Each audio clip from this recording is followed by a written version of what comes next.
What's going on, everybody? It's Ndukauba, and today I'm actually here with an interesting Dragon Ball topic. Now, a while back, Thundershot 69 actually had a discussion about how to balance out Super Saiyan in the next Dragon Ball Xenoverse game. Now, originally, I was supposed to be a part of that discussion, but at the time I was at work, so I couldn't participate. So while the idea is still fresh in my mind, I do want to let you guys know my 2 cents on how to balance out Super Saiyan in the next Dragon Ball Xenoverse game. So without further ado, let's get into it. So my idea to actually balance out Super Saiyan is actually based off of how it works in the anime. Now, of course, as you guys know, in the anime, Super Saiyan, Super Saiyan 2, and Super Saiyan 3 are temporal transformations, meaning that they don't last forever. And as such, all the boosts in power, speed, technique, all of that comes with it should be temporal as well. Now, let's say that your base character, well, all base characters for that matter, they always start off at 100% base power, you know, just a perfect 100. When you turn on to Super Saiyan 1, your base power rises to 125%. When you turn on to Super Saiyan 2, your base power rises to 150%, and when you're on Super Saiyan 3, your base power rises to 175%. Now, some of you guys may be thinking, Ndukauba, that's ridiculous, you know, that's really freaking strong, that's almost 2 times their power. But as it should be, because we shouldn't knock back the fact that Super Saiyan is a powerful transformation, and as such it should be treated as one. However, since it is very powerful, it should come with all the drawbacks that come with transforming into those states. That's where things get interesting. Now, within Xenoverse, you are able to select which form of Super Saiyan you want to transform into, Super Saiyan 1 or Super Saiyan 2. And for some of the stock characters, they have the opportunity to turn into Super Saiyan 3, like Goku and Gotenks, for example. So you have the option to turn into any of these states.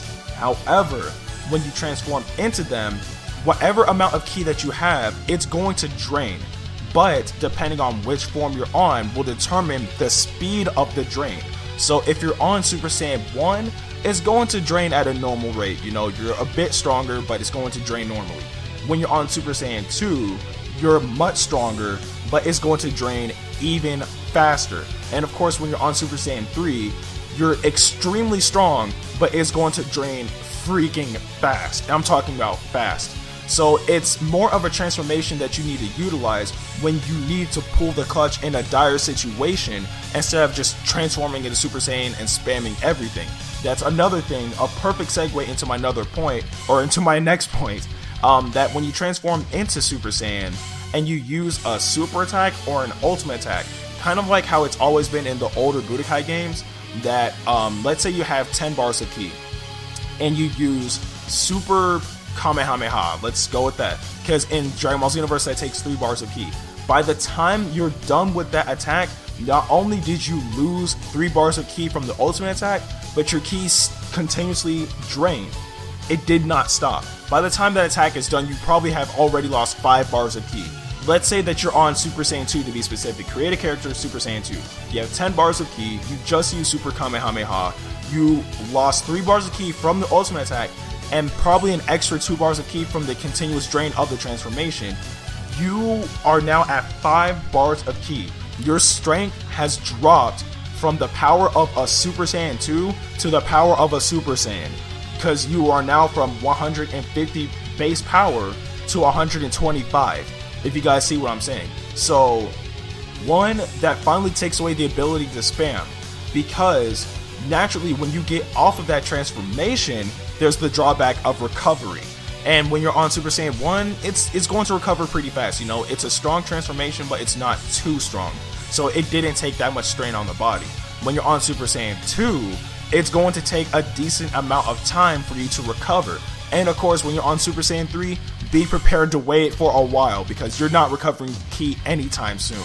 Also, before I forget, when you transform into Super Saiyan 1, 2, or 3, to regulate the basis of their power to, I guess, the fairness of the game, when you're in those states, you shouldn't be able to use any type of ki recovery moves or tactics. I don't believe that they'll be fair. So when you're in Super Saiyan 1, 2, or 3, ki charge, full power charge, maximum charge, or like super drains, whichever the drain attacks are for Cell, like stuff like that, that shouldn't be able to be utilized to keep your ki at full potential. Like, that's not fair, because at that point, then you would be able to retain a base power of 175%, and you'd be able to spam over and over again, and that would make it extremely broken.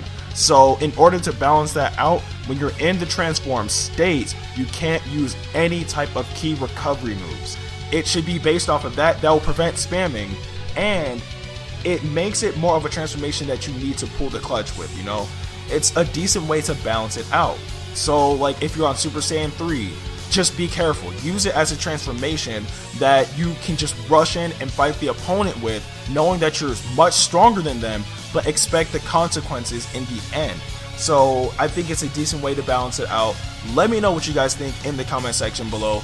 How do you guys even think that Super Saiyan can even be balanced out? Again, let me know in the comment section below. But nonetheless, that's the end of this video. I really hope you guys enjoyed it. Of course, if you did, please like the video, share it with your friends, and subscribe to my channel. Also, don't forget to follow me on Twitter at @Q_Ndukauba. And for you mobile users, if you want to stay updated for all the videos that I upload, don't forget to ring my bell. And as always, thanks for watching. See you guys later.